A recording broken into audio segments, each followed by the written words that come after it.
বন্ধুরা আমার, সংস্কার সহ সুন্দর পথের অবলম্বী হতে হবে এবং মনোময় বিরোধী অবস্থায় স্বরচিত লেখার মতো তৈরি আবিষ্কারের দিকে মনোনিবেশ করতে হবে।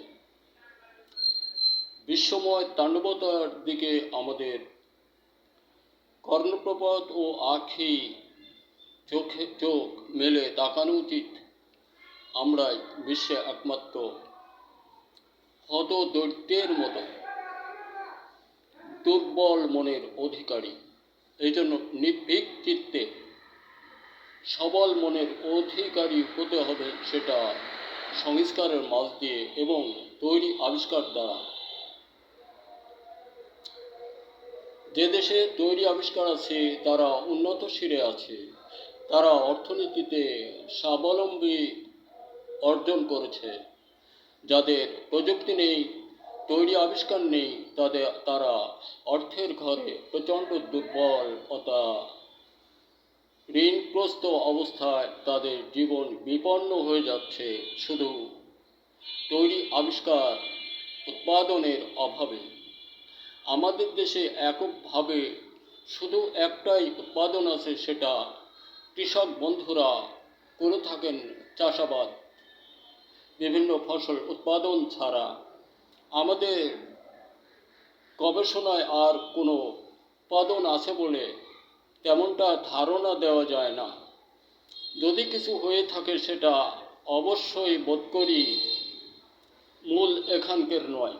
এই জন্য আমি বারবার বলি, ছেলেরা তোমরা সংযত হও, নিজেকে স্বরচিত লেখার মতো অধিক ভালোবাসা দিয়ে যে কোনো কর্মময় জীবন খুঁজে নাও। তৈরি আবিষ্কারের জন্য সফলতা আসবেই।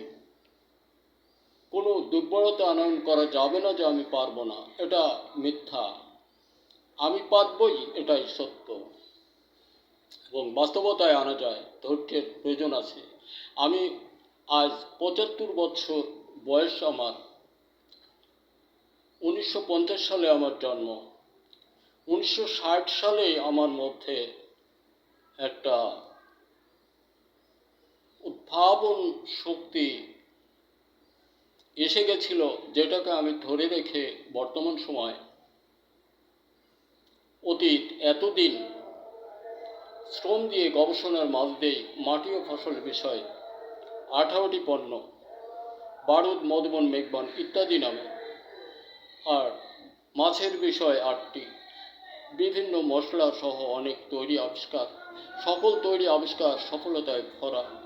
চলমান মৌসুমে ধান ফসলে বিঘায় মাত্র 4 কেজি বারুদ ও মধুবন। আশাবাদী ওই জমির ধান ছোট বড়, দাওয়া দাবা হাতে, পচামরা, ছত্রাক জনিত ইত্যাদি কোনো রোগ থাকবে না এবং ধান বংশ বিস্তারের মহাগুরু বারুদ ও মধুবন নিশ্চয়তা ভরে এটা দস্তা গ্রন্থিওবিদ উপেক্ষা করে না বন্ধুরা আমার। এবং মনে রাখবেন, যে কোনো ফসল মৌসুমে শুধুই একবার বিঘায় মাত্র 4 কেজি বারুদ মধুবনের সফলতায় লুফে নিন দেশবন্ধু আপনি আপনার জীবনের সফলতার মহা অভিধান। আশাবাদী আর একটা ভিডিওতে দেখা হতে পারে। ধন্যবাদ। সংস্কার চাই।